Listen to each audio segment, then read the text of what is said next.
Welcome मित्रांनो, तुम्हा सर्वांचं स्वागत आहे। तर समाजसुधारक नावाने आपण या चॅनलवर एक सिरीज सुरू केली आहे आणि त्यामध्ये आपण एक समाजसुधारक आहे ते कव्हर करत आहोत। तर आजच्या सेशनमध्ये आजच्या लेक्चरमध्ये आपण डॉक्टर बाबासाहेब आंबेडकर आहेत यांच्याबद्दल परीक्षाभिमुख जे काही महत्त्वाची माहिती आहे ती सगळी माहिती कव्हर करणार आहोत। आणि ही जी माहिती आहे या माहितीचं जे आपण कलेक्शन केलं आहे त्या कलेक्शनमध्ये आपण बघतो आयोगाने आजपर्यंत विचारले गेलेले प्रश्न आहेत। एमपीएससी प्रिलिम्सचे, मेन्सचे, कंबाईन प्रिलिम्स, मेन्स किंवा इतर ज्या काही सरळ सेवा भरती आहे त्यामध्ये विचारले गेलेले जे काही महत्त्वाचे प्रश्न आहेत त्या सर्वांचा अभ्यास करून ॲनालिसिस करून हा व्हिडिओ आपण बनवत आहोत। म्हणजे एक एक्झाम ओरिएंटेड कशा प्रकारे प्रश्न विचारले जातात आणि समोर कसे प्रश्न यावर पडू शकतात किंवा विचारले जाऊ शकतात याचा आढावा या लेक्चरमध्ये तुम्हाला येईल। तर जे काही महत्त्वाचे समाजसुधारक आपण कव्हर करत आहोत या सर्व समाजसुधारकांवर आपण क्विज घेण्याचा प्रयत्न करू आणि क्विजसाठी आपण टेलिग्राम चॅनल ओपन केला आहे। त्याच्यासाठी तुम्हाला लिंक जे आहे ते कमेंट बॉक्समध्ये मिळून जाईल। सोबतच या चॅनलवर ज्या काही महत्त्वाच्या प्लेलिस्ट चालवल्या जातात त्याचीसुद्धा लिंक तुम्हाला कमेंट बॉक्समध्ये मिळेल।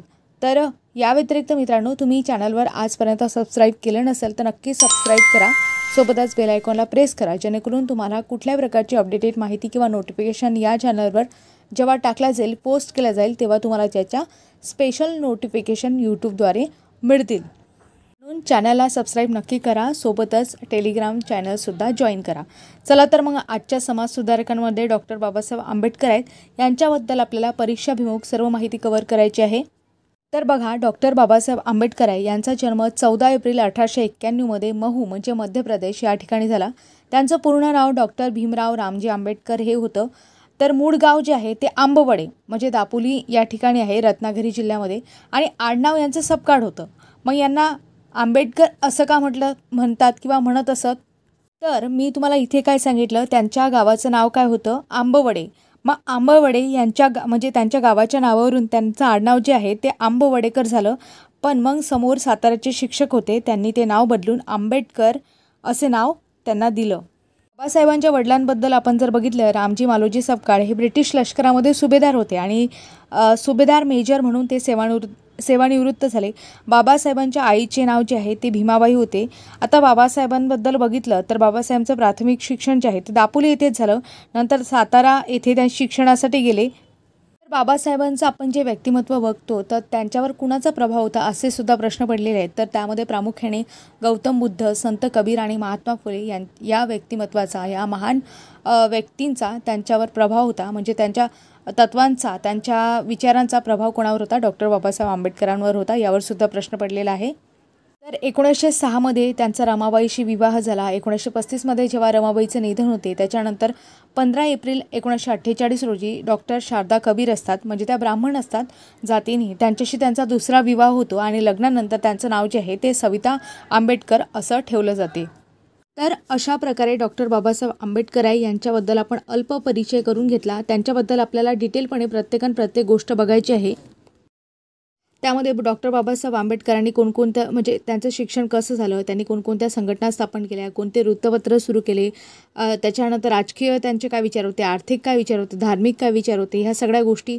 त्याच्यानंतर त्यांनी अस्पृश्यतेसाठी कोणकोणत्या चळवळी केल्या, कोणकोणते सत्याग्रह केले याबद्दल सुद्धा प्रश्न पडतात। म्हणून प्रत्येक गोष्ट आपल्याला डिटेलपणे समजून घ्यायची आहे। सुरुवातीला मी डॉक्टर बाबासाहेब आंबेडकरांनी कोणती वर्तमानपत्रे सुरू केली होती याबद्दल सांगणार आहे आणि नंतर त्यांची शैक्षणिक कारकीर्द सांगणार आहे। तसं बघितलं शैक्षणिक कारकीर्द आधी घ्यायला पाहिजे होती, पण आपण इथे वर्तमानपत्र बघणार आहोत। तर बघा, डॉक्टर बाबासाहेब आंबेडकरांनी जी काही वर्तमानपत्रे सुरू केली होती त्यामध्ये मूकनायक आहे, बहिष्कृत भारत आहे, समता, जनता आणि जनतेचंच रूपांतर म्हणजे जनता हे वृत्तपत्र असते त्याचंच रूपांतर समोर प्रबुद्ध भारत यामध्ये होते।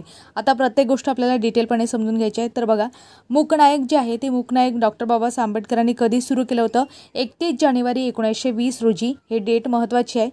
तर मूकनायक जे होतं ते प्रामुख्याने कसं होतं, साप्ताहिक होतं, पाक्षिक होतं, मासिक होतं, त्रैमासिक होतं असे प्रश्न पडतात। तर हे पाक्षिक होतं आणि त्याच्या शीर्षस्थानी मूकनायकाच्या नावाखाली संत तुकारामांचा अभंग होता। अभंग काय होता, काय आता करू धरुनी या भीड, निशंक हे तोंड वाजविले, नवे जागी कोणी मुखियाचा जाण, सार्थक लावणी हित नवे। अशा प्रकारे त्याच्या म्हणजे शीर्षस्थानी संत तुकारामांचे अभंग असत। या वृत्तपत्राशी कोण संबंधित आहे? पांडुरंग भाटकर आणि ज्ञानदेव घोलप हे याच्याशी संबंधित आहेत. आता यांचा संबंध कसा आला तर त्यावेळेस मूकनायक सुरू करण्यासाठी छत्रपती शाहू महाराजांनी काय केलं होतं, 2500 रुपये देणगी दिली होती. आणि त्यावेळेस जेव्हा ही देणगी देऊन वृत्तपत्र सुरू करण्यात आलं होतं तेव्हा डॉक्टर बाबासाहेब आंबेडकर सिडनेहॅम महाविद्यालयामध्ये प्राध्यापकाची नोकरी करत होते. म्हणून त्यांना संपादक पद जे आहे ते बजावता आलं नाही. यासाठी त्यांनी काय केलं, पांडुरंग भाटकर या तरुणाचं नाव समोर केलं आणि त्यांनी त्याचं संपादक पद बजावलं. त्याच्यानंतर आपण बघतो नागपूर परिषदेनंतर बाबासाहेब विदेशात गेले होते. त्यामुळे मूकनायकची जबाबदारी परत एखाद्यावर सोपवणे गरजेचं होतं.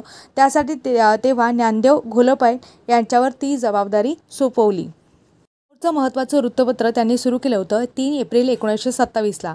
मूकनायक कधी? 1920ला. बहिष्कृत भारत कधी? 1927ला. डेट लक्षात असायला पाहिजे. तर यामध्ये हे सुद्धा पाक्षिक होतं आणि दलित चळवळीचं मुखपत्र म्हणून याला ओळखले जात होते. संत ज्ञानेश्वराची वचने याच्या शीर्षस्थानी असत. महार आणि त्यांचे वतन यावर यावर लेख लिहिले गेले या वृत्तपत्रातून. आणि यामध्येच लोकहितवादी आहे त्यांची जी काही शतपत्रे तसं म्हटलं जाते, म्हणजे ती ते एकूण 108 पत्र होते बहुतेक. तर यामध्ये ते शतपत्रेच म्हणून ओळखले जाते. तर ती सुद्धा पुन्हा प्रकाशित करण्यात आली होती. आणि ते कोणत्या वृत्तपत्रातून पुन्हा प्रकाशित करण्यात आली होती तर असा प्रश्न पडलेला आहे. तर बहिष्कृत भारत. आणि बहिष्कृत भारत कोणाचा आहे तर डॉक्टर बाबासाहेब आंबेडकरांचा आहे. सगळ्यात महत्त्वाची गोष्ट म्हणजे की डॉक्टर बाबासाहेब आंबेडकर जे होते स्वतः या पाक्षिकाचे संपादक होते. आणि पहिल्या अंकातील जेव्हा त्यांनी अग्रलेख लिहिला होता त्याचं शीर्षक काय होतं असं सुद्धा प्रश्न पडलेला आहे. तर पुणच्च हरिओम हरिओम असं त्याचा अग्रलेखाचा शीर्षक होतं. बहिष्कृत भारत हे जे वृत्तपत्र होतं या वृत्तपत्रावर बाकीच्या वृत्तपत्रांनी सुद्धा टीका केल्या होत्या. त्यावर सुद्धा प्रश्न पडतात की कोणते वृत्तपत्र होते त्यांनी टीका केल्या होत्या. ते केसरी वृत्तपत्र आहे. केसरी सगळ्यांना माहिती आहे, लोकमान्य टिळकांचं आहे. तर त्याचे संपादक जे होते आगरकर सुद्धा होते आणि टिळक सुद्धा होते. कुलाबा समाचार आहे. त्याच्यानंतर कोणते व्यक्ती असेल, आता व्यक्तींमध्ये तर लोकमान्य टिळक त्यामध्ये असतीलच. नंतर डॉक्टर कुर्तकोटी आहेत, भालाकर भोपटकर आहेत, यांनी या वृत्तपत्रावर टीका केल्या होत्या.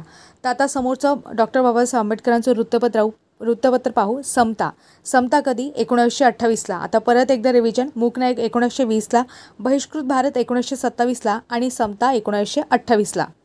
तर समता हे जे वृत्तपत्र आहे ते 29 जून 1928ला सुरू करण्यात आलं होतं. वृत्तपत्र समता संघाचे समता सैनिक दलाचे मुखपत्र होतं आणि याचे संपादक म्हणून बाबासाहेबांनी देवराव विष्णू नाईक आहेत यांची नियुक्ती केली होती. तर अशा प्रकारे तुम्हाला प्रश्नसुद्धा पडू शकतो की समता जे आहे ते समतासाठी कोणते संपादक त्यांनी नियुक्ती केले होते तर देवराव विष्णू नाईक यांची नियुक्ती केली होती म्हणून परत सांगितलं. आता समोर आपण बघतो जनता. आता हे जनता जे वृत्तपत्र होतं ते 1930ला सुरू करण्यात आलं होतं आणि हे सुद्धा पाक्षिक होतं. सुरुवातीला हे पाक्षिक होतं, त्याच्यानंतर परत याचं साप्ताहिकामध्ये रूपांतर करण्यात आलं होतं. तेव्हा देवराव नाईक यांनाच काय केलं होतं, संपादक पदावर नियुक्ती केली होती. आणि बाकीचे सुद्धा होते, कद्रेकर, BC कांबळे यांची सुद्धा यांनी सुद्धा संपादक पदाची जबाबदारी स्वीकारली होती. आणि हे जे जनता वृत्तपत्र आहे समोर चालून त्याचं प्रबुद्ध भारत 1956मध्ये प्रबुद्ध भारतमध्ये रूपांतर होते किंवा नामकरण त्याचं करण्यात येते. आणि या पत्राच्या मुख्य शीर्षावर अखिल भारतीय दलित फेडरेशनचे मुखपत्र म्हणून छापले जात होते. अशा प्रकारे मित्रांनो आपण डॉक्टर बाबासाहेब आंबेडकरांनी कोणती वृत्तपत्र सुरू केले होते, ते पाक्षिक होते, काय होते, त्याचे संपादक कोण होते याबद्दल डिटेल अभ्यास केला, डिटेल समजून घेतलं. आणि यावर तुमचा आता प्रश्न पडला तर तो चुकणार नाही किंवा सुटणार नाही. आता समोर आपण त्याची शैक्षणिक कारकीर्द काय होती ती समजून घेऊ. तर बघा 1907मध्ये मुंबईच्या एल्फिस्टन हायस्कूलमधून मॅट्रिक परीक्षा त्यांनी उत्तीर्ण केली. आणि ही परीक्षा उत्तीर्ण करणारे अस्पृश्य जातीतील ते पहिले व्यक्ती होते. आणि या शाळेमध्ये जे काही शिक्षक होते कोण तर कृष्णाजी अर्जुन केळुस्कर आहे. या शिक्षकाच्या मदतीने सयाजीराव गायकवाड यांची 25 रुपयाची शिष्यवृत्ती त्यांना मिळाली. आणि त्याच्यानंतर त्यांनी एल्फिस्टन कॉलेजमध्ये प्रवेश घेतला. एल्फिस्टन कॉलेजमध्ये त्यांनी काय केलं तर 1908 ते 1912 दरम्यान BA परीक्षा उत्तीर्ण झाली. कोणत्या विषयामध्ये तर अर्थशास्त्र व राज्यशास्त्र हा विषय घेऊन ते BA परीक्षा एल्फिस्टन कॉलेजमधून उत्तीर्ण झाले. समोर जानेवारी 1913मध्ये पदवीधर झाल्यानंतर वडिलांच्या इच्छेविरुद्ध बडोदा संस्थानात त्यांनी काही काळ नोकरी केली. त्यांच्या वडिलांचं निधन होते आणि त्याच्यानंतर मग त्यांना उच्च शिक्षण घेण्यासाठी अमेरिकेत किंवा विदेशात जायचं असते, परंतु त्यांच्याकडे पैसा नसते. मग ते काय करतात की बडोदा संस्थानातली दर महिन्याला 25 रुपयाची शिष्यवृत्ती मिळवतात, परंतु त्यासाठी त्यांना एक करावा लागतो. तो म्हणजे 10 वर्षे बडोदा संस्थानामध्ये नोकरी करण्याच्या करारावर त्यांना सही करावी लागते. समोर पुढे चालून आपण बघतो जुलै 1913 ते 1916 दरम्यान डॉक्टर बाबासाहेब आंबेडकर हा जो कार्यकाळ मी तुम्हाला सांगितला 13 ते 1916, तर या कार्यकाळादरम्यान उच्च शिक्षणामध्ये ते अमेरिकेमध्ये जातात. अमेरिकेमध्ये कोणत्या विद्यापीठात प्रवेश घेतात? कोलंबिया विद्यापीठामध्ये. आणि कोलंबिया विद्यापीठातून कशाची पदवी संपादन करतात किंवा कशाची पदवी घेतात? तर MA ची पदवी घेतात. कधी? 1915ला. मग 1915ला MA ची पदवी घेतात, तर त्यासाठी काय प्रबंध सादर करतात? तर प्राचीन भारतातील व्यापार यावर प्रश्न पडलेला आहे. MA ची पदवी त्यांनी कुठून घेतली? अमेरिकेतून, कोलंबिया विद्यापीठातून. त्यासाठी कोणता प्रबंध सादर केला? यावर बरेचसे कॉम्पिटेटिव्ह एक्झाम आहे त्यावर प्रश्न विचारले जातात. बऱ्याचशा स्पर्धा होतात जनरल नॉलेजच्या, त्यावर सुद्धा प्रश्न विचारले जातात. तसंच एक कार्यक्रमसुद्धा आपण बघतो KBC, त्यावर सुद्धा यावर प्रश्न पडलेला होता. लक्षातच असायला पाहिजे 1915ला प्राचीन भारतातील व्यापार म्हणजेच administration of finance of east India company हा प्रबंध त्यांनी कोलंबिया विद्यापीठामध्ये सादर केला होता आणि त्यांना त्यातूनच MA ची पदवी त्यांनी मिळवली होती. समोर 1916मध्ये त्यांनी कास्ट इन इंडिया हा प्रबंध लिहिला. जून 1916मध्ये National Dividend of India historical and analytic study म्हणजे भारताचा राष्ट्रीय नफ्याचा वाटा एक ऐतिहासिक पृथक्करण परिशीलन हा प्रबंध त्यांनी कोलंबिया विद्यापीठामध्ये सादर केला आणि त्यावरच त्यांनी PhD ही पदवी मिळवली. पुढे 8 वर्षांनी हाच प्रबंध जो होता एका प्रकाशन संस्थेने म्हणजे evaluation of provisional finance of British India British भारतातील प्रांतिक अर्थव्यवस्थेची उत्क्रांती या नावाने काय केला? प्रसिद्ध केला. त्याच्यानंतर डॉक्टर बाबासाहेब आंबेडकरांनी 1916मध्ये लंडन स्कूल ऑफ इकॉनॉमिक्समध्ये प्रवेश घेतला आणि तिथे त्या दरम्यान त्यांनी शिष्यवृत्ती संपली होती आणि शिष्यवृत्ती संपल्यामुळे त्यांना वर्षभरातच काय करावं लागलं? भारतामध्ये परत यावं लागलं आणि बडोदा संस्थानामध्ये मिलिटरी सेक्रेटरी म्हणून नोकरी त्यांना पत्करावी लागली, कारण त्यांनी करारावर सही केली होती. नंतर 1917मध्ये काय झालं? मुंबई वर्क्स कॉलेज आहे, खाजगी शिक्षण संस्थेमध्ये त्यांनी अर्थशास्त्र, बँकिंग, कायदा या विषयाचं अध्यापन केलं. नोव्हेंबर 1918मध्ये मुंबईच्या सिडनी हॉम महाविद्यालयामध्ये राजकीय अर्थशास्त्र या विषयाचे प्राध्यापक म्हणून सुद्धा त्यांची नेमणूक झाली होती. सप्टेंबर 1920मध्ये कोल्हापूरच्या राजश्री शाहूंच्या आर्थिक सहाय्यामुळे बाबासाहेब पुढील अभ्यासक्रम पूर्ण करण्यासाठी इंग्लंडला गेले. इंग्लंडमध्ये त्यांनी provisional decentralisation of empirical finance of British India हा विषय घेऊन MSc पदवी त्यांनी मिळवली. समोर आपण बघतो मार्च 1923मध्ये लंडन स्कूल ऑफ इकॉनॉमिक्स, काय आहे नाव? लंडन स्कूल ऑफ इकॉनॉमिक्स, यावर प्रश्न पडलेला आहे. तर या संस्थेचे डॉक्टर ऑफ सायन्स म्हणजे DSc ही पदवी त्यांनी मिळवली. आता प्रश्न असे पडतात की त्यांनी MA कुठून केलं, BA कुठून केलं, त्यांनी MSc ची पदवी कुठून मिळवली, त्याच्यानंतर PhD कुठून केली, DSc कुठून मिळवली, यासाठी ह्या सगळ्या गोष्टी तुम्हाला क्लिअर केल्या. प्रश्न असा पडलेला आहे की डॉक्टर बाबासाहेब आंबेडकरांनी DSc पदवी मिळवली, कुठून मिळवली? London school of economics. तर त्यासाठी कोणता प्रबंध सादर केला होता? तर the problem of rupee, its origin and it's solution हा प्रबंध सादर केला होता आणि या प्रबंधामुळेच त्यांना DSc ही पदवी मिळाली. आता यामध्ये आणखी एक महत्त्वाची गोष्ट अशी की हा जो प्रबंध आहे 1947मध्ये history of Indian currency and banking म्हणून प्रसिद्ध होतो. तर अशा प्रकारे डॉक्टर बाबासाहेब आंबेडकर यांच्याबद्दल आपण शैक्षणिक त्यांची कारकीर्द कशी होती ती आपण बघितली. यामध्ये महत्त्वाची गोष्ट राहिली होती ती म्हणजे लंडन विद्यापीठाची DSc पदवी मिळवणारे पहिले ते भारतीय होते. इथे अस्पृश्य नाही वगैरे कोणीच नाही. पहिले भारतीय कोण होते लंडन विद्यापीठाची DSc ही पदवी मिळवणारे? तर डॉक्टर बाबासाहेब आंबेडकर हेच होते. आणि याच काळादरम्यान आपण बघतो बॉन विद्यापीठात त्यांनी जर्मनीमध्ये कायद्याचा अभ्याससुद्धा केला होता. समोर 1924मध्ये लंडनहून ते जेव्हा भारतामध्ये परत आले तेव्हा मुंबई उच्च न्यायालयामध्ये त्यांनी वकील म्हणून नोकरी केली. 1928मध्ये मुंबईतील शासकीय विधी महाविद्यालयातसुद्धा अध्यापनाचे काम केले. 1935 ते 38 दरम्यान त्यांनी मुंबईतील शासकीय विधी महाविद्यालयाचे प्राचार्य म्हणून सुद्धा काम केले. अशा प्रकारे ही झाली त्यांची शैक्षणिक कारकीर्द.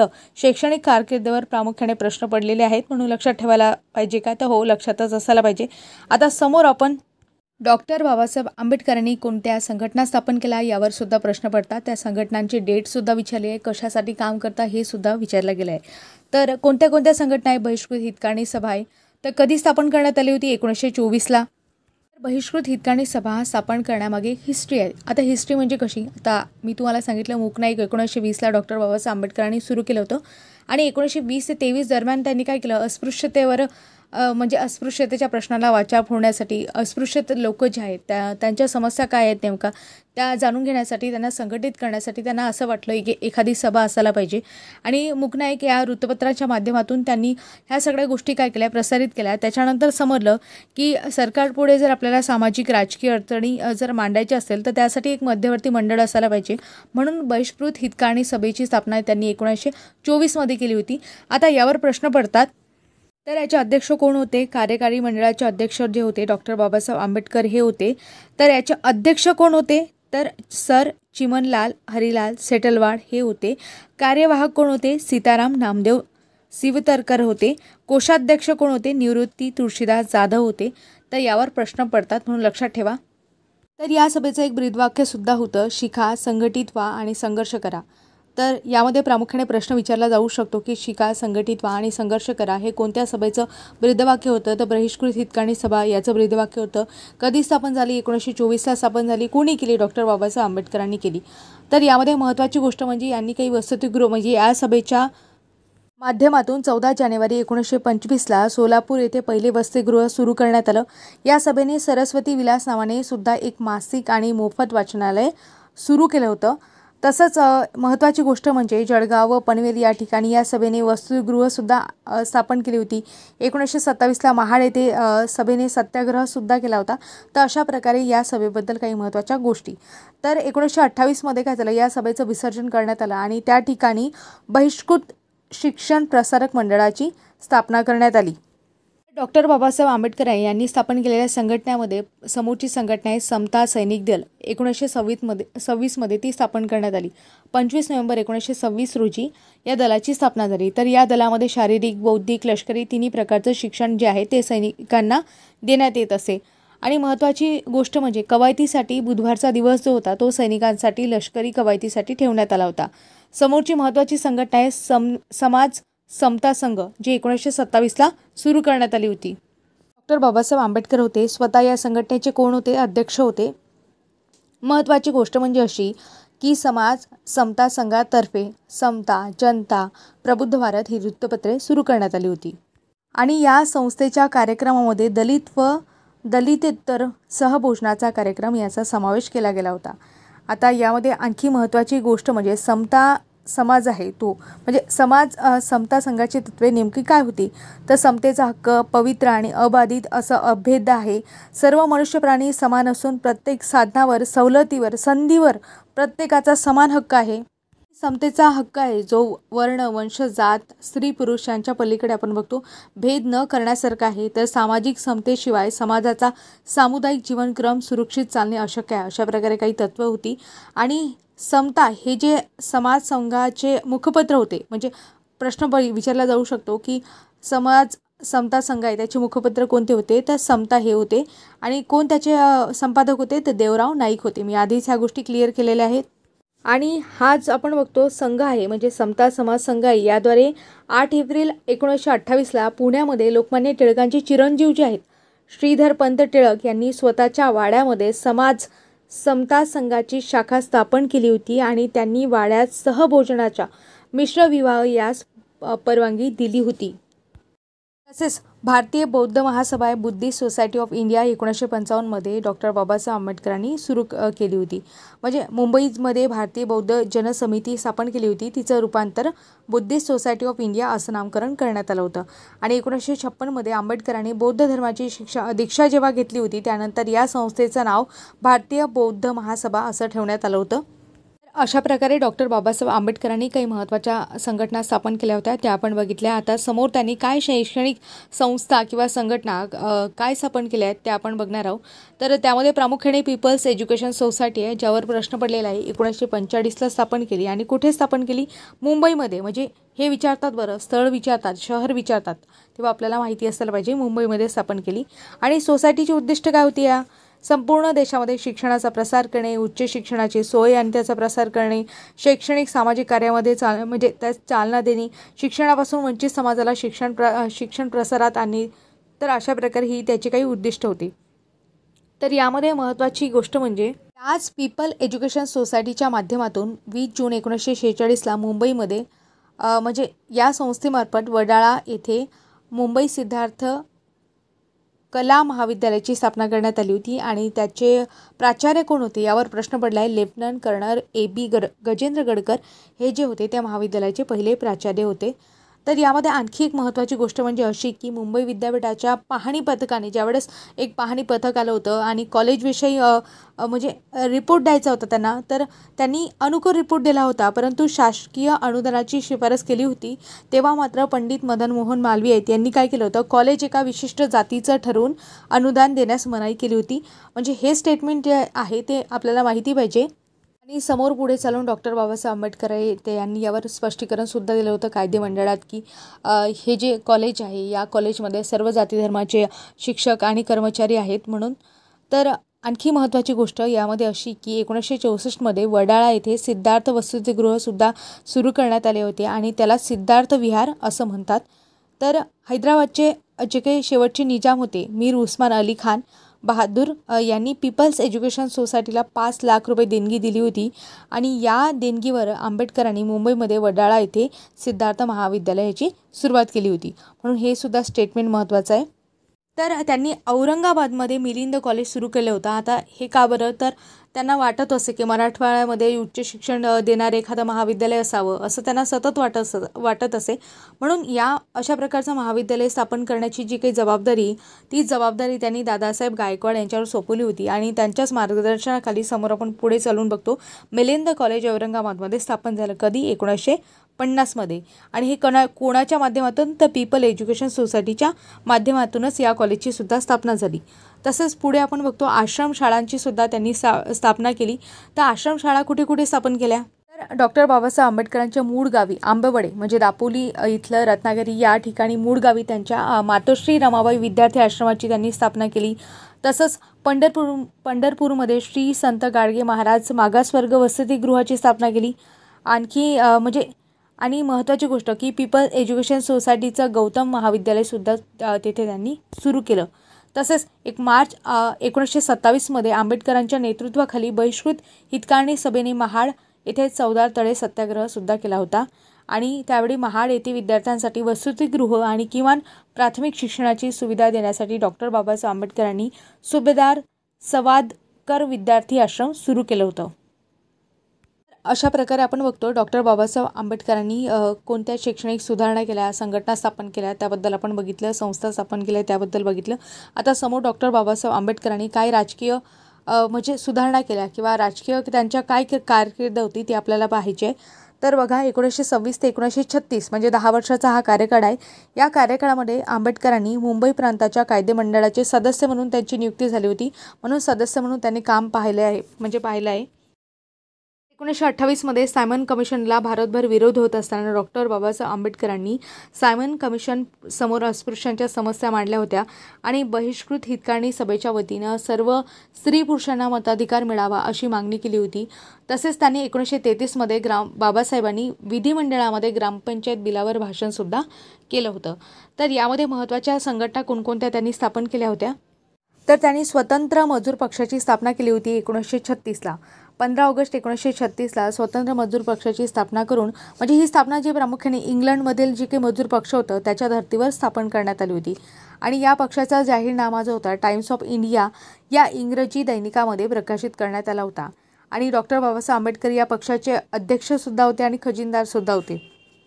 महत्त्वाची गोष्ट की जनता हे स्वतंत्र मजूर पक्षाचे मुखपत्र होतं.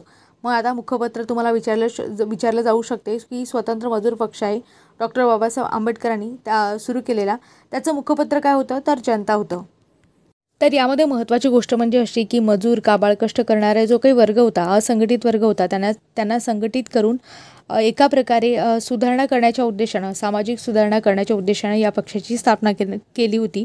आणि या पक्षाने निवडणुकीमध्ये म्हणजे 1937च्या मुंबई प्रांताच्या जेव्हा निवडणुका झाल्या त्यावेळेस निवडणुकासुद्धा लढवल्या आणि निवडणुकीमध्ये भायखळा परळ या राखीव जागेवर बाबासाहेब निवडून आले. वराळ मध्य प्रांतामध्ये 15पैकी 5 जागा, तर मुंबई कायदे मंडळामध्ये 15पैकी 11 जागा स्वतंत्र मजूर पक्षाने त्यावेळेस जिंकल्या होत्या. आणि याच पक्षाने काय केलं होतं 1937मध्ये बाबासाहेबांनी काय केलं होतं, खोती पद्धत आहे, महारवत नाही, तसेच शेतकरी आणि कामगार यांचे प्रश्न सोडवण्याचा प्रयत्न या पक्षाच्या माध्यमातून केला होता.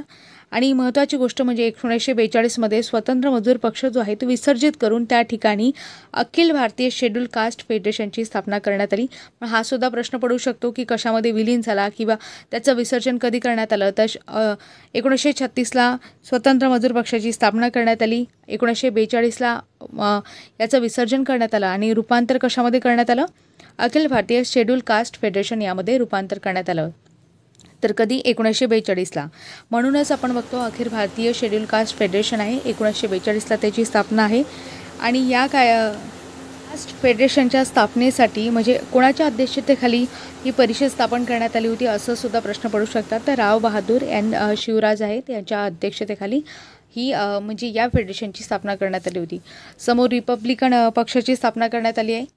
कधी स्थापना 1956मध्ये. आता अशा प्रकारे आपण त्यांचे राजकीय जे काही पक्ष स्थापन केले त्याबद्दल आपण बघितलं. आता समोर आपल्याला डॉक्टर बाबासाहेब आंबेडकरांनी यांनी काय सत्याग्रह केले, कोणते आंदोलन केले, ज्यावर प्रश्न पडलेला आहे त्याची टाईमलाईनसुद्धा विचारली आहे. क्रमाने लावा यावर सुद्धा प्रश्न पडलेला आहे. म्हणून हे जे डेट आहे याबद्दल तुम्हाला माहिती असायला पाहिजे. तर यामध्ये प्रामुख्याने पहिलं जे आंदोलन झालं किंवा सत्याग्रह झाला तो कुठे, महाडचा चौदार तडे सत्याग्रह होता. 20 मार्च 1927ला ही डेट लक्षात असू द्या. महाडचा चौदार तडे सत्याग्रह 20 मार्च 1927. इतिहासामध्ये आपण बऱ्याचशा गोष्टी बघतो. तर ती गोष्ट का बरं सुरू होते त्यामागे सुद्धा एक इतिहास असतो आणि काहीतरी गोष्टी असतात. तर महाडचा 14 तडे सत्याग्रह काय झाला होता, तर ब्राह्मणेतर पक्षाचे नेते होते कोण, सी.के. बोले. तर हे जे नेते होते यांनी काय केलं होतं की 4 ऑगस्ट 1923 रोजी एक ठराव मांडला होता. त्या ठरावामध्ये असं सांगितलं होतं की जे काही सार्वजनिक पाणवठे आहेत, धर्मशाळा आहे, विद्यालय, बगीचे आहे इत्यादी ठिकाणी अस्पृश्यता पाडू नये असं ब्राह्मणेतर चळवळीचे नेते यांनी म्हटलं होतं, सी.के. बोलेंनी म्हटलं होतं. मग नगरपालिकेने तसं केलं की नगरपालिकेने त्यांच्या ताब्यातील जो काही महाड येथील नगरपालिका होती ते तर म्हणजे महाड नगरपालिकेने चौदार तडे जे आहे ते अस्पृश्यांना खुले केल्याचं जाहीर केलं होतं. परंतु काय झालं होतं, अस्पृश्य लोकांच्या मनामध्ये स्पृश्य लोकांची भीती जास्त होती. त्यामुळे अस्पृश्य लोक जे होते त्यावेळेचे त्यांनी काय केलं, तळ्याचे पाणी भरण्याचं धाडस केलं नाही. आणि त्यासाठीच हे धाडस अस्पृश्य लोकांमध्ये निर्माण व्हावं म्हणून डॉक्टर बाबासाहेब आंबेडकरांनी काय केलं होतं, अध्यक्ष भाषणामध्ये एक गोष्ट म्हटली होती की चौदार तळावर जायचं ते पाणी पिण्यासाठी नव्हे तर इतरांप्रमाणे आम्हीही माणसं आहोत हे सिद्ध करण्यासाठी. म्हणूनच त्यांनी म्हणजे तो आत्मविश्वास अस्पृश्य लोकांमध्ये निर्माण व्हावा तर यासाठी महाडचा चौदार तडे सत्याग्रह त्यांनी घडवून आणला होता 20 मार्च 1927 रोजी. तसेच समोरची घटना म्हणजे मनुस्मृतीचं दहन 25 डिसेंबर 1927 रोजी. तर यामध्ये काय केलं होतं, महाड येथे सत्याग्रह परिषद आयोजित केली होती आणि परिषदेमध्ये मनुस्मृती दहन करण्याचा निर्णय घेतला होता. आणि याचे स्वागताध्यक्ष कोण होते, दीपू संभाजी गायकवाड. स्वागताध्यक्ष कोण होते असं सुद्धा प्रश्न विचारतात म्हणून लक्षात ठेवा. आणि मनुस्मृती या ग्रंथामुळे जाती व्यवस्था, अस्पृश्यता व विषमताला बळकटी मिळते. शूद्रांची राजकीय, सामाजिक व आर्थिक गुलामगिरी कायम करणारी वचने या धर्मग्रंथात होती असं डॉक्टर बाबासाहेब आंबेडकरांना वाटलं. म्हणूनच त्यांनी काय केलं की 25 डिसेंबर 1927 रोजी आंबेडकरांनी त्यांचे एक ब्राह्मण सहकारी होते. सहकारी कोण यावर सुद्धा प्रश्न पडू शकतो. तर सहस्त्रबुद्धे होते म्हणजे बापूसाहेब सहस्त्रबुद्धे असं त्यांना म्हणतात. तर यांच्या हस्ते महाड येथे मनुस्मृती हा ग्रंथ जाळला गेला. आणि या ग्रंथ जाळण्यामुळेच महत्त्वाची गोष्ट म्हणजे की त्यामध्ये मडकी बुवा म्हणजे कोण, गणपत महादेव जाधव हे सुद्धा त्यामध्ये सहभागी होते. तर यावर भास्करराव जाधव आहेत यांनी काय म्हटलं होतं की हा जो प्रकार आहे तो त्यांना आवडला नाही. ते म्हणाले, होळी करणाऱ्यांनी अगोदर मनुस्मृती वाचावी. मनुस्मृतीमध्ये काही गोष्टी अयोग्य जरी असल्या तरी हिंदू धर्माचे बरेचसे ज्ञान त्यात भरलेले आहे म्हणून तिची होळी करणे योग्य नाही असं भास्करराव जाधव यांनी म्हटलं होतं. तर समोरची महत्त्वाची घटना आहे अंबादेवी मंदिर प्रवेश. आता अंबादेवीचं मंदिर कुठे आहे सगळ्यांना माहिती आहे, अमरावतीमध्ये. 15 फेब्रुवारी 1928ची ही गोष्ट आहे. त्यावेळेस काय झालं होतं, अस्पृश्यांना सामाजिक हिंदू मंदिरामध्ये प्रवेश करण्यामध्ये मनाई केली होती. मग अशा वेळेस माणूस म्हणून जगता यावं यासाठी डॉक्टर बाबासाहेब आंबेडकरांनी हा सत्याग्रह करण्याचं ठरवलं होतं. आता याचं नेतृत्व आपण बघतो, अमरावतीमध्ये अंबादेवीचं मंदिर आहे हे सगळ्यांना माहिती आहे. तर डॉक्टर पंजाबराव देशमुख यांच्या नेतृत्वाखाली हा सत्याग्रह करण्यात आला होता. म्हणजे तुम्हाला प्रश्न पडू शकतो की कोणाच्या अध्यक्षतेखाली किंवा नेतृत्वाखाली हा सत्याग्रह पार पडला होता. तर डॉक्टर पंजाबराव देशमुख यांच्या नेतृत्वाखाली सत्याग्रह झाला होता. तर अमरावतीचे आपण बघतो एक विश्वस्त आहे दादासाहेब खापर्डे यांनी काय केलं होतं, अस्पृश्यांना मंदिरामध्ये प्रवेश दिला जाण्याचे आश्वासन दिले होतं आणि त्यामुळेच डॉक्टर बाबासाहेब आंबेडकरांनी हा सत्याग्रह करण्याचं ठरवलं होतं. समोर काळाराम मंदिर सत्याग्रह आहे. 1930 ते 1936 दरम्यान हा काळाराम मंदिर सत्याग्रह चालला. यामध्ये काय होतं, नाशिक येथे काळाराम मंदिर आहे. तर या मंदिरामध्ये प्रवेश मिळवण्यासाठी सत्याग्रहाला प्रारंभ झाला होता. या सत्याग्रहामध्ये बरेच म्हणजे काय झालं होतं, त्यावेळेस स्पृश्य जे आहे ते मंदिरामध्ये प्रवेश करू इच्छित होते, पण स्पृश्य लोकांनी त्यांना काय केलं, मंदिरामध्ये प्रवेश करू दिला नाही आणि त्यामुळे बऱ्याच म्हणजे स्पृश्य लोकांनी अस्पृश्य लोकांवर दगडफेक केली, त्यांना विरोध केला, महारांची घरे वगैरे जाळली. अशा प्रकारे घटना त्यामध्ये सांगितलेली आहे, म्हणजे काळाराम मंदिर सत्याग्रहामध्ये. तर मी तुम्हाला असं बघितलं तर काळाराम मंदिर सत्याग्रह ही घटना खूप मोठी आहे, परंतु मी तुम्हाला शॉर्टकट काही गोष्टी सांगितल्या, म्हणजे परीक्षाभिमुख काही महत्त्वाच्या गोष्टी सांगितल्या. कारण जास्त जर आपण एक्सटेंड केलं हे लेक्चर आपण खूप वाढवू शकतो, कारण डॉक्टर बाबासाहेब आंबेडकरांबद्दल सांगायचं म्हटल्यावर तर अनलिमिटेड गोष्टी आहेत. परंतु इथे आपल्याला काय फक्त परीक्षा अभिमुख एक्झाम ओरिएंटेड बघायचं आहे आणि लेक्चर आपण जास्त एक्सटेंड करू शकत नाही. कारण काय आहे तर जास्त एक्सटेंड केल्यामुळे डाउनलोड अपलोडिंगला आपल्याला प्रॉब्लेम येतो. म्हणून आता समोर आपण बघतो, म्हणजे अशा प्रकारे तुम्हाला हे जे सत्याग्रह आहे ते लक्षातच असायला पाहिजे, त्याचे डेट लक्षात असायला पाहिजे. मी परत एकदा रिकॅप करते. महाडचा 14 तळे सत्याग्रह 20 मार्च 1927ला, मनुस्मृतीचे दहन 25 डिसेंबर 1927ला, अंबादेवी मंदिर प्रवेश आहे 15 फेब्रुवारी 1928ला आणि काळाराम मंदिर सत्याग्रह आहे 1930 ते 1936 दरम्यान. तर अशा प्रकारे काही गोष्टी आपण बघितल्या. आता समोर डॉक्टर बाबासाहेब आंबेडकर आहेत, त्यांच्या अस्पृश्यता निवारण परिषद आहेत, त्याबद्दल आपल्याला अभ्यासायचं आहे. तर सुरुवातीला माणगावची परिषद, यावर खूप वेळा प्रश्न पडला. 1920ची ही माणगावची परिषद आहे आणि आप्पासाहेब पाटील यांच्या मदतीने हे भरवण्यात आली होती आणि याच्या अध्यक्षस्थानी कोण होतं तर डॉक्टर बाबासाहेब आंबेडकर हे होते. आणि प्रमुख पाहुणे कोण होते, म्हणजे उलटसुलट करून देतात की प्रमुख पाहुणे डॉक्टर बाबासाहेब आंबेडकर आणि अध्यक्षस्थानी शाहू महाराज, तर हे उलट आहे. तर याच्या अध्यक्षस्थानी डॉक्टर बाबासाहेब आंबेडकर हे होते आणि शाहू महाराज तेथील प्रमुख पाहुणे होते. माणगावच्या परिषदेमध्ये 1920मध्ये झाली होती. कुठे झाली होती? माणगाव, लक्षातच ठेवायचं आहे. आता समोरची महत्त्वाची परिषद म्हणजे अखिल भारतीय बहिष्कृत समाज परिषद, ही कुठे झाली होती? नागपूरला. कधी? इयर 1920च आहे. तर यामध्ये महत्त्वाची गोष्ट की 30, 31 मेमध्ये आणि 1 जून 1920 रोजी नागपूर येथे राजश्री शाहू महाराज यांच्या अध्यक्षतेखाली अखिल भारतीय बहिष्कृत परिषद भरवली होती. आता बघा इथे अध्यक्ष कोण आहेत? राजश्री शाहू महाराज आहेत. तसेच समोर अखिल भारतीय अस्पृश्यता परिषद भरली होती. कुठे भरली होती? दिल्लीला. कधी? 1922ला. तर यावेळेस गणेश अक्काजी गवई यांनी दिल्ली येथे शाहू महाराज यांच्या अध्यक्षतेखाली या परिषदेचं आयोजन केलं होतं. परिषदेचे आयोजक कोण होते मग? गणेश अक्काजी गवई. अध्यक्ष मात्र शाहू महाराजच होते. आणि यामध्ये शाहू महाराजांनी काय केलं होतं? महत्त्वाचं आव्हान केलं होतं. या आव्हानावर प्रश्न विचारला जाऊ शकतो. तर राजश्री शाहू महाराजांनी अस्पृश्यांना मार्गदर्शन करताना आव्हान केलं होतं की डॉक्टर आंबेडकरांचा आदर्श डोळ्यासमोर ठेवा किंवा डोळ्यापुढे ठेवा व त्यांचे अनुकरण करून त्यांच्यासारखे होण्याचा प्रयत्न करा, असं आव्हान त्यांनी केलं होतं. तर हे आव्हान आपल्याला माहिती असायला पाहिजे. कोणत्या परिषदेमध्ये केलं हे सुद्धा माहिती असायला पाहिजे. त्यावेळेस अध्यक्ष कोण होते हे माहिती असायला पाहिजे. आयोजक कोण होतं हे माहिती असायला पाहिजे. या परिषदेचं वैशिष्ट्य म्हणजे असं की याचे अध्यक्ष राव बहादूर कपूर म्हणजे यांच्या अध्यक्षतेखाली म्हणजे हे 4थं अधिवेशन पार पडलं होतं आणि कपूर यांनी अध्यक्षीय भाषणामध्ये अस्पृश्यतेला हिंदू धर्मामध्ये आधार नाही, त्यांनी आपली राहणी सुधारून स्वच्छ आणि नीटनेटके राहावे, आपापसातील मतभेद दूर करावे आणि स्वतंत्र पक्ष काढावा असं अस्पृश्यांना आवाहन केलं. आणि या परिषदेमध्ये एक महत्त्वाचा ठरावसुद्धा मांडण्यात आला होता. तो म्हणजे अस्पृश्यांना अस्पृश्य या शब्दाऐवजी आधी हिंदू हा शब्द वापरावा असं त्या ठरावामध्ये म्हटलं गेलं होतं.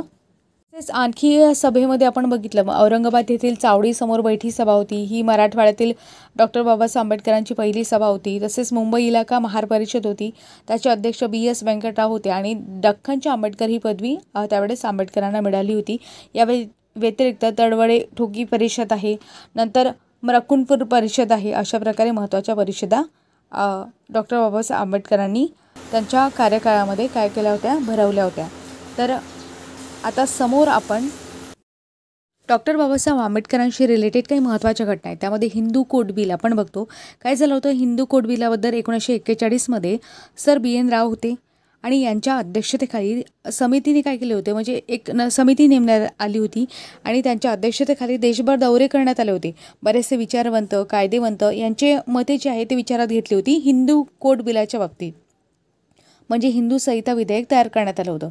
तर 1948मध्ये आंबेडकरांनी हिंदू संहिता विधेयक तपासून बघितलं, त्यामध्ये सुधारणा सुचवल्या आणि विधिमंडळासमोर ते काय केलं, मान्यतेसाठी पाठवलं.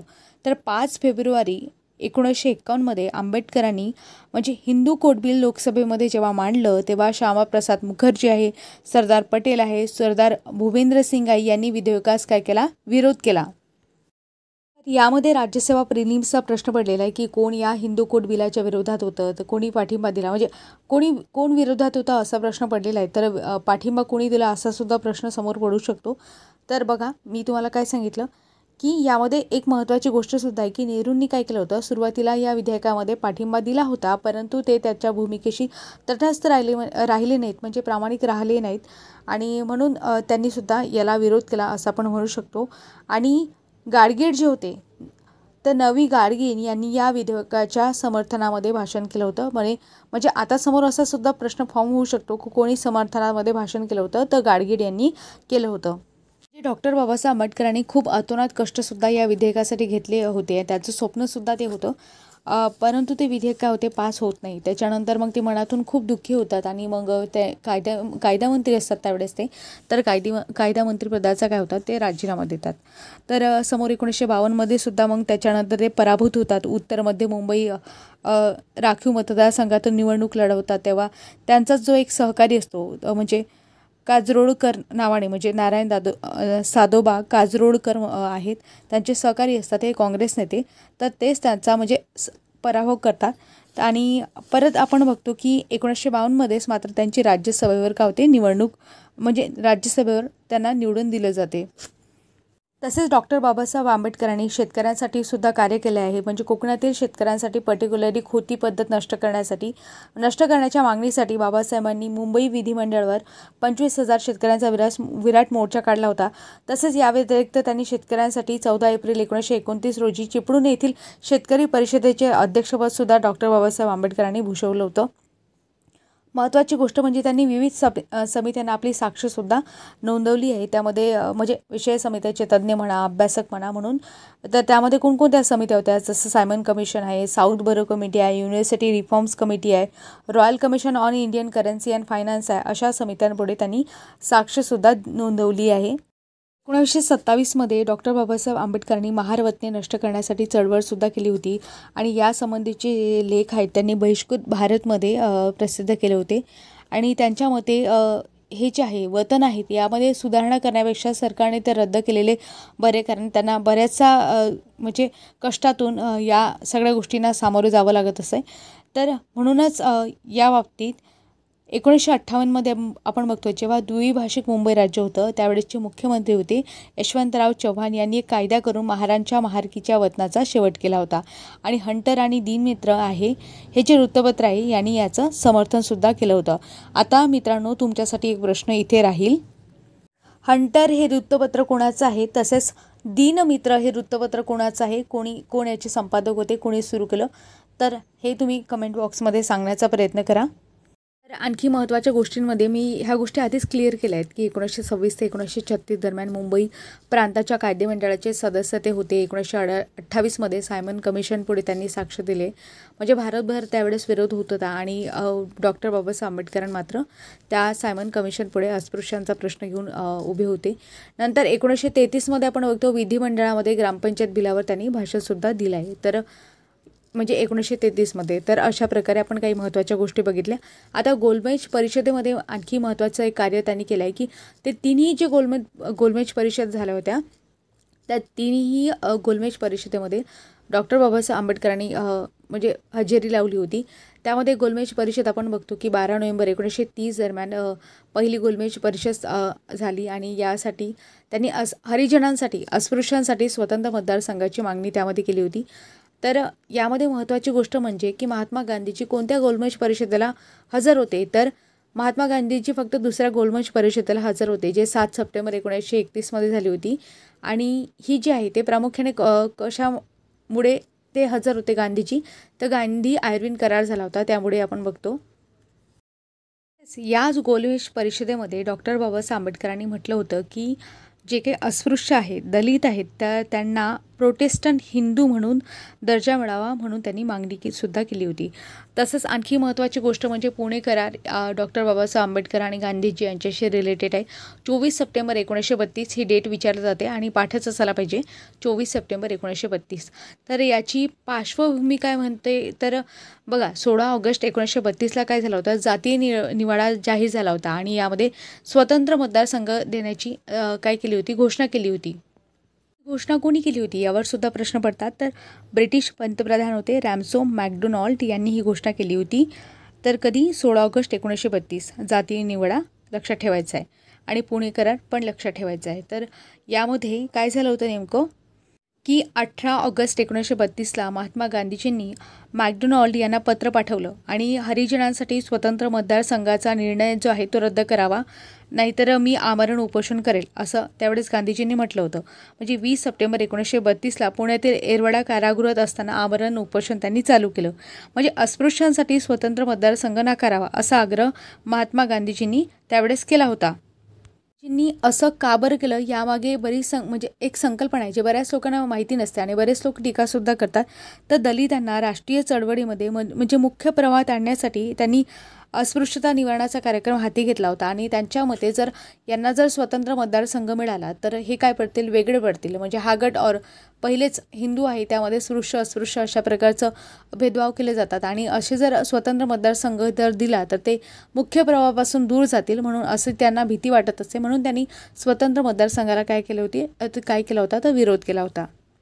दोघेही जे होते म्हणजे महात्मा गांधीजीसुद्धा आणि डॉक्टर बाबासाहेब आंबेडकरसुद्धा आपापल्या मतावर ठाम होते. तर यांनी काय केलं मग पेच प्रसंग दूर करण्यासाठी पंडित मदन मोहन मालवीय आहेत, त्यांनी डॉक्टर राजेंद्र प्रसाद आहे, राजगोपालाचारी आहे, डॉक्टर जयकर आहे, त्यांच्या उपस्थितीमध्ये मुंबईमध्ये हिंदू नेत्यांचं एक अधिवेशन घेतलं आणि यामध्ये एक योजना तयार केली की डॉक्टर बाबासाहेब आंबेडकर यांनी जयकर, घनश्याम बिर्ला, नंतर मेहता आहेत, राजगोपालाचारी आहे यांच्या समवेत गांधीजींची येरवडा तुरुंगामध्ये भेट घेतली आणि या भेटीमध्ये गांधीजी आणि डॉक्टर बाबासाहेब आंबेडकर आहे यांनी मुंबई योजना जी आहे त्याला मान्यता दिली. तर 24 सप्टेंबर 1932 रोजी एक समझोता झाला आणि या समझोत्यालाच काय म्हणतात, पुणे करार असं म्हणतात. म्हणजे यामध्ये अस्पृश्यांचे प्रतिनिधी म्हणून पुणे करारावर डॉक्टर बाबासाहेब आंबेडकर व राष्ट्रीय काँग्रेसच्या वतीने पंडित मदन मोहन मालवीय यांनी स्वाक्षरी केली होती. तर कोणी स्वाक्षरी केली होती यावर सुद्धा प्रश्न पडून गेलाय. तर या करारानुसार हरिजनांसाठी म्हणजे अस्पृश्यांसाठी स्वतंत्र मतदारसंघाचा त्याग डॉक्टर बाबासाहेब आंबेडकरांना करावा लागला. त्याऐवजी राखीव मतदारसंघाचा स्वीकार करण्यात आला आणि हरिजन हा हिंदू समाजाचा एक अविभाज्य घटक असल्याचं डॉक्टर बाबासाहेब आंबेडकरांनी मान्य केलं. तर अस्पृश्यांच्या उद्धारासाठी महात्मा गांधींनी प्रयत्न करण्याचे मान्य केलं. तर महत्त्वाची गोष्ट म्हणजे यामध्ये काय केलं होतं, प्रांतिक कायदे मंडळामध्ये जातीय निवाड्यानुसार 71 जागा देण्याचं ठरवलं होतं. मात्र पुणे करारानुसार 148 राखीव जागा देण्यात आल्या. तसेच केंद्रीय कायदे मंडळामध्ये 18% जागा दलितांसाठी राखीव ठेवण्यात आल्या. व्यतिरिक्त डॉक्टर बाबासाहेब आंबेडकरांची राजकीय कारकीर्द आपण बघितली तर 1919मध्ये साऊथ बोरो समितीपुढे त्यांनी साक्ष दिले. 1942 ते 1946मध्ये गव्हर्नर जनरलच्या कार्यकारी मंडळावर ते मजूर मंत्री म्हणून त्यांनी काम पाहिलं आहे. 29 जुलै 1947ला घटनेच्या मसुदा समितीचे ते अध्यक्ष होते. तर 1947मध्ये स्वातंत्र्यानंतर कायदा मंत्री म्हणून सुद्धा त्यांनी काम पाहिलं आहे. तर डॉक्टर बाबासाहेब आंबेडकर यांनी धर्मांतराची घोषणा केली होती आणि ती कधी केली होती यावर सुद्धा प्रश्न पडतात. 13 ऑक्टोबर 1935 रोजी नाशिक जिल्ह्यातील येवला मुंबई इलाका दलित वर्गीय परिषद भरली होती आणि या परिषदेचे स्वागताध्यक्ष अमृत धोंडिवा रणखांबे हे होते आणि याच परिषदेमध्ये 10,000 लोक उपस्थित झाले होते. म्हणजे हैदराबाद संस्थाने, मध्य प्रांत आहे, वेगवेगळ्या प्रांतातून प्रतिनिधी तिथे आले होते. परिषद कोणती होती, मुंबई इलाका दलित वर्गीय परिषद. कुठे भरली होती, नाशिक जिल्ह्यामध्ये. कोणत्या ठिकाणी, येवला या ठिकाणी. तर बघा, महत्त्वाची गोष्ट म्हणजे या परिषदेमध्ये डॉक्टर बाबासाहेब आंबेडकरांनी एक प्रश्न विचारला होता की या परिषदेमध्ये काय म्हटलं होतं त्यांनी, जो धर्म आपल्याला समान दर्जा, समान हक्क देईल योग्य तऱ्हेने वागवणूक देईल अशा एखाद्या धर्मात तुम्हाला जावं वाटत नाही का, असा प्रश्न आंबेडकर यांनी उपस्थितांना केला होता. आणि याच वेळी हिंदू धर्माशी असलेला संबंध तोडा, ज्या धर्मात समान दर्जा, समान संधी, समान वागणूक मिळते अशा धर्मात प्रवेश करा, असं आवाहन त्यांनी केलं होतं. त्यांनी स्पष्ट सुद्धा केलं होतं, मी धर्मांतर करून हिंदूंवर सूळ उगवतं असं कोणी समजू नये, असं त्यावेळेस म्हटलं होतं. आणि एक त्यांची घोषणासुद्धा आहे की याच येवला परिषदेमध्ये त्यांनी म्हटलं होतं की मी अस्पृश्य जातीत जन्माला आलो, हा काही माझा अपराध नाही, पण मरताना मात्र मी हिंदू म्हणून मरणार नाही, असं स्टेटमेंट म्हणजे असं कोणी म्हटलं होतं, तर डॉक्टर बाबासाहेब आंबेडकरांनी म्हटलं होतं येवला येथील परिषदेमध्ये. ज्यावेळेस डॉक्टर बाबासाहेब आंबेडकरांनी धर्मांतराची घोषणा केली त्यावेळेस बरेचसे प्रतिक्रिया त्यावर आल्या. धनंजयराव कीर असं म्हणत की धर्मांतर घोषणेचा जो म्हणजे धर्मांतर घोषणेचं जे काही वर्णन त्यांनी केलं आहे, त्यांनी विजेचा कडकडाट असं वर्णन केलेलं आहे. तसंच महात्मा गांधीजी यांनी काय म्हटलं होतं, अस्पृश्यतेला शेवटची घरघर लागली असताना आंबेडकरांनी धर्मांतराची घोषणा करणे अत्यंत दुर्दैवी बाब आहे. तसेच विदा सावरकर यांनी असं म्हटलं होतं, अस्पृश्य वर्गाला धर्मांतराच्या ध्येयापासून परावृत्त होण्याची विनंती केली होती. मुस्लिम धर्म किंवा ख्रिश्चन धर्म स्वीकारून भारतात अस्पृश्यांना समानतेची वागणूक मिळेल अशी शक्यता नाही, असं त्यावेळेस त्यांनी म्हटलं होतं. तसेच डॉक्टर मुंजे यांनी म्हटलं होतं, म्हणजे डॉक्टर मुंजे कोण होते, हिंदू महासभेचे नेते होते, आणि त्यांनी म्हटलं होतं की डॉक्टर आंबेडकर यांना शीख धर्म स्वीकारण्याची विनंती केली होती. म्हणजे असा प्रश्न पडू शकतो की शीख धर्म स्वीकारण्याची जी काही विनंती आहे ती कोणी केली होती, तर डॉक्टर मुंजे यांनी केली होती. तसंच डॉक्टर सोळंके म्हणजे आंबेडकरांचे हे सहकारी होते, त्यांनी काय केले होते, म्हणजे या धर्मांतराच्या घोषणेनंतर नाराजी व्यक्त केली होती. आणखी राजेंद्र प्रसाद यांनी सुद्धा काही स्टेटमेंट आहे त्यांच्याबद्दल केलं होतं. म्हणजे येवला इथे धर्मांतराचा जो ठराव झाला त्या ठरावाच्या मुळाशी असलेली संतापाची भावना आपण समजू शकतो, परंतु ज्यामुळे समाजसुधारकांचे कार्य दुष्कर होईल अशी एखादी गोष्ट केली जावी ही दुर्दैवाची गोष्ट आहे, असं डॉक्टर राजेंद्र प्रसाद यांनी म्हटलं होतं. तसेच शंकरराव खराता यांनी म्हटलं होतं की धर्मांतराच्या घोषणेमुळे खळबळ माजली आहे आणि या घोषणेने हिंदू समाजाला हादरा बसलाय, असं शंकरराव खरात यांनी प्रतिक्रिया दिली होती. तर आता समोर त्यांनी काय केलं होतं, बौद्ध धर्माचा स्वीकार केला होता. आणि ती पार्श्वभूमी काय होती तर हे एका सेपरेट लेक्चरमध्ये आपण घेऊ. म्हणजे डॉक्टर बाबासाहेब आंबेडकरांनी बौद्ध धर्मच का स्वीकारला, यामागे काय पार्श्वभूमी आहे, त्या सगळ्या गोष्टी तुम्हाला क्लिअर केले. 7-8 मिनिटाचा आपण एक व्हिडिओ बनवू, त्यामध्ये ह्या सगळ्या गोष्टी मी तुम्हाला सांगेल. आता परीक्षाभिमुख यामध्ये महत्त्वाची गोष्ट काय आहे की डॉक्टर बाबासाहेब आंबेडकरांनी सांगितलं होतं की वयाच्या 14व्या वर्षी अर्जुन केडुस्कर यांनी लिहिलेलं भगवान बुद्धाचं चरित्र त्यांनी वाचलं होतं आणि त्यापासून ते बौद्ध धर्माकडे आकर्षले होते. तसेच त्यांनी आणखी एक कारण दिलं होतं 1956मध्ये लंडनच्या BBC की भाषण करताना बाबासाहेब म्हणाले होते की इतर धर्मामध्ये नसलेली प्रज्ञा म्हणजे ज्ञान, करुणा म्हणजे प्रेम आणि समता ही 3 तत्वे बौद्ध धर्मात आहे, असं त्यांनी मत मांडलं होतं. आणि त्यामुळेच त्यांनी बौद्ध धर्म स्वीकारण्याचा एक प्रण घेतला होता. आणि ज्यावेळेस 14 ऑक्टोबर 1956 रोजी नागपूरला दीक्षा समारंभ झाला, महास्तवीर चंद्रमुनी यांना नागपूरला बोलवण्यात आलं होतं. त्यावेळेस 14 ऑक्टोबरला लाखो अनुयायांसह हिंदू धर्माचा त्याग करून बौद्ध धर्माचा स्वीकार डॉक्टर बाबासाहेब आंबेडकर यांनी केला होता. आणि यामध्येच काय केलं होतं, बरेचसे राष्ट्रीय स्वयंसेवक संघाचे जे काही कार्यकर्ते होते त्यांनी दीक्षाभूमीपासून मिरवणूक काढून दहशत निर्माण करण्याचा प्रयत्न केला होता, परंतु त्यावेळेस डॉक्टर बाबासाहेब आंबेडकरांनी म्हटलं होतं की मी असल्या कृत्याने दबणार नाही. आणि नंतर यासमोर आपण बघतो की बौद्ध धर्म दीक्षा समारंभानिमित्त प्रबुद्ध भारत आहे त्याने एक विशेष अंक काढला होता. आचार्य अत्रे यांनी सुद्धा नवयुगचा खास अंक काढला होता. तर अशा प्रकारे महत्त्वाची जी काही माहिती आहे ती आपण घेतली. आता त्यांच्याबद्दल काही महत्त्वाचे ग्रंथसुद्धा आहेत, ते सुद्धा आपल्याला पाहायचे आहे. याआधी एक गोष्ट लक्षात ठेवा की जय भीम आहे, जय भीमचा नारा कोणी दिला, तर डॉक्टर बाबासाहेब आंबेडकरांच्या बाबतीत आपण बघतो की 1935मध्ये नागपूर जवळील कामठी येथे बाबू हरदास म्हणजे यांनी जय भीमचा नारा दिला होता आणि ते म्हणून त्यांना जय भीमचे जनक असे म्हणतात. अशा प्रकारे आपण डॉक्टर बाबासाहेब आंबेडकरांबद्दल बघितलं. त्यांचं महापरिनिर्वाण कधी झालं तर 6 डिसेंबर 1956 रोजी दिल्ली येथे आंबेडकरांचं महापरिनिर्वाण झालं आणि मुंबईतील दादर चैत्यभूमी येथे अंत्यसंस्कार पार पडले. डॉक्टर बाबासाहेब आंबेडकरांची काही ग्रंथसंपदा आहे ते सुद्धा आपल्याला पाहायची आहे की ब्रिटिश आणि भारतातील परिस्थितीमध्ये माहिती व्हावी यासाठी डॉक्टर बाबासाहेब आंबेडकरांनी जी काही ग्रंथ लिहिले होते ते प्रामुख्याने इंग्रजी भाषेमध्ये लिहिले होते. त्यामध्ये कास्ट इन इंडिया आहे, प्रॉब्लेम ऑफ रुपी आहे, इनहेलेशन ऑफ कास्ट आहे, thoughts on Pakistan, the untouchable, Ranade, गांधीजींना, थॉट्स ऑन लिग्निस्टिक स्टेट आहे, the children of Indian Geto, riddles in हिंदुझम, Buddha and his Dhamma, Federation versus Freedom, Maharashtra as a Linguistic State, Untouchable and Indian Constitution, Smallholding in India and their remedies, The Evolution of Provisional Finance in British India, What Congress and Have Done, Do the Untouchable, नंतर Who Are They and Why They Become Untouchable. अशा प्रकारचे महत्त्वाचे ग्रंथ त्यांनी लिहिले. आणि महत्त्वाची गोष्ट म्हणजे बुद्ध अँड हिज धम्म 1957मध्ये हा प्रकाशित झालेला जो काही ग्रंथ आहे तो डॉक्टर बाबासाहेब आंबेडकरांचा शेवटचा ग्रंथ होता आणि तो त्यांच्या मृत्यूनंतर प्रसिद्ध झाला होता. आणि डॉक्टर बाबासाहेब आंबेडकरांनी हू वेअर द शूद्राज 1946मध्ये हा ग्रंथ लिहिला होता आणि तो त्यांनी त्यांचे गुरु म्हणजे महात्मा फुले यांना अर्पण केला होता. कारण डॉक्टर बाबासाहेब आंबेडकर 3 व्यक्तींना आपले गुरु मानत असत, गौतम बुद्ध, संत कबीर आणि महात्मा फुले. तर अशा प्रकारे त्यांची ग्रंथसंपदा सुद्धा आपण इथे बघितली.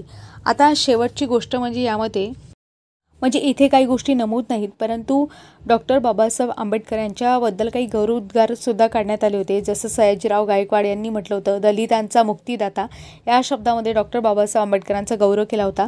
तसेच पंडित नेहरू यांनी सुद्धा काय म्हटलं होतं डॉक्टर बाबासाहेब आंबेडकरांबद्दल, हिंदू समाजातील छळ करणाऱ्या सर्व प्रवृत्ती विरुद्ध बंड करणारी व्यक्ती म्हणजे आंबेडकरांचे प्रामुख्याने स्मरण राहील असं पंडित जवाहरलाल नेहरू यांनी म्हटलं होतं. तसेच आचार्य अत्रे आहेत यांनी काय म्हटलं होतं, आंबेडकर हे महाराष्ट्राचे तेजस्वी ज्ञानयोगी होत. यांच्या एवढा प्रचंड बुद्धीचा, विद्वत्तेचा आणि कर्तृत्वाचा दुसरा एखादा महाराष्ट्रातील मानव आम्हाला दिसत नाही. तसंच डॉक्टर राजेंद्र प्रसाद यांनी सुद्धा काही स्टेटमेंट म्हटलं होतं म्हणजे गौरवोद्गार काढले होते. त्यामध्ये प्रामुख्याने आंबेडकर आमच्या घटनेचे शिल्पकार आहेत आणि त्यांचे अनेक क्षेत्रातील सेवा आणि विशेषतः दलितांच्या उद्धाराकरता केलेली सेवा महनीय आहे असं डॉक्टर राजेंद्र प्रसाद यांनी म्हटलं होतं. तसंच राजश्री शाहू महाराज यांनी सुद्धा गौरवोद्गार काढले होते. डॉक्टर आंबेडकरांमध्ये तुम्हाला तुमचा उद्गार करता लाभलेला आहे या शब्दामध्ये 1920मध्ये माणगावच्या परिषदेमध्ये त्यांनी गौरव केला होता. तसंच आणखी महत्त्वाची गोष्ट म्हणजे फ्री प्रेस जर्नल होतं मुंबईचं, त्यामध्ये सुद्धा डॉक्टर बाबासाहेब आंबेडकर यांच्याबद्दल गौरवोद्गार काढले होते की अन्यायाविरुद्ध सात्विकपणे लढणारा नेता म्हणजे देशाला आंबेडकरांची आठवण चिरकाल राहील असं सांगण्यात आलं होतं. तर 14 एप्रिल 1990मध्ये डॉक्टर बाबासाहेब आंबेडकर यांना मरणोत्तर भारतरत्न पुरस्काराने गौरवण्यात आलं होतं. तर अशा प्रकारे आपण सगळीची माहिती आहे डॉक्टर बाबासाहेब आंबेडकरांबद्दल परीक्षाभिमुख माहिती कव्हर केली. तर जसं मी या लेक्चरमध्ये तुम्हाला सांगितलं म्हणजे कमीत कमी वेळेमध्ये मी प्रयत्न केला की जास्तीत जास्त इन्फॉर्मेशन देण्याचा प्रयत्न केला आणि ती एक्झाम ओरिएंटेड इन्फॉर्मेशन आहे. आजपर्यंत तुम्ही जर हे लेक्चर अटेंड केलं, पूर्ण लेक्चर व्यवस्थित बघितलं तर आजपर्यंत पडलेले जे काही PYQ असतील ते प्रत्येक PYQचं उत्तर तुम्हाला येईल जर तुम्ही हे लेक्चर मनपूर्वक ऐकलं तर. वाटल्यास आपण PYQ तुम्हाला हवे असतील तर ते मला कमेंट बॉक्समध्ये नक्की सांगा. समोरचं लेक्चर आहे त्यामध्ये आपण डॉक्टर बाबासाहेब आंबेडकर यांच्यावर पडलेले जे काही PYQ असतील पूर्ण मी सगळ्यामध्ये आलेले, सरळ सेवा इतर एक्झाममध्ये आलेले ते सर्व आपण कव्हर करू. तर लेक्चर तुम्हाला कसं वाटलं हे कमेंट बॉक्समध्ये सांगायला विसरू नका. आणि अशाच प्रकारचे बाकीचे सुद्धा समाज सुधारक आणि बाकीचे सुद्धा लेक्चर आहे ते आपण कव्हर करू. परंतु एक प्रोत्साहनपर तुम्हाला जर खरंच लेक्चर आवडत असेल तर लाईक आणि चॅनलला सबस्क्राईब नक्की करत जा. कारण असे लेक्चर बनवण्यासाठीची काही प्रेरणा आहे मला तुमच्या लाईक आणि सबस्क्राईबमधून मिळत असते आणि असे लेक्चर बनवण्यासाठी खूप मेहनत लागते. तुम्ही इतरत्र जर बघितले यूट्यूबवर भरमसाठ गोष्टी आहेत परंतु एक प्रॉपर कंटेंट देणं आणि ते कुठेतरी कमी पडतं आहे आणि ते आपण देण्याचा प्रयत्न करत आहोत. तसेच या व्यतिरिक्त तुमच्या कुठल्या सजेशन असतील, ऑब्जेक्शन असतील किंवा कुठली गोष्ट असो ते तुम्ही मला कमेंट बॉक्समध्ये बिंदासपणे बोलू शकता, सांगू शकता. कम्युनिटी सेक्शन आहे तिथे तुम्ही चॅटसुद्धा करू शकता. फ्रीली बोला, काहीही प्रॉब्लेम नाही. तुम्ही मला टॉपिक सुचवू शकता, एखादा पॉलिटीशी संबंधित, इकॉनॉमिक्सशी, सायन्सशी रिलेटेड. तसं बाकीच्या सुद्धा सिरीज आपल्याला कंटिन्यू करायच्या आहे. तर अशाच प्रकारे मित्रांनो बाकीची सिरीजसुद्धा आपण कंटिन्यू करू. तर भेटूया अशाच लेक्चरसह, अशाच नवनवीन अपडेटेड माहितीसह पुढील भागामध्ये. तोपर्यंत तुम्हा सर्वांचे मनापासून आभार.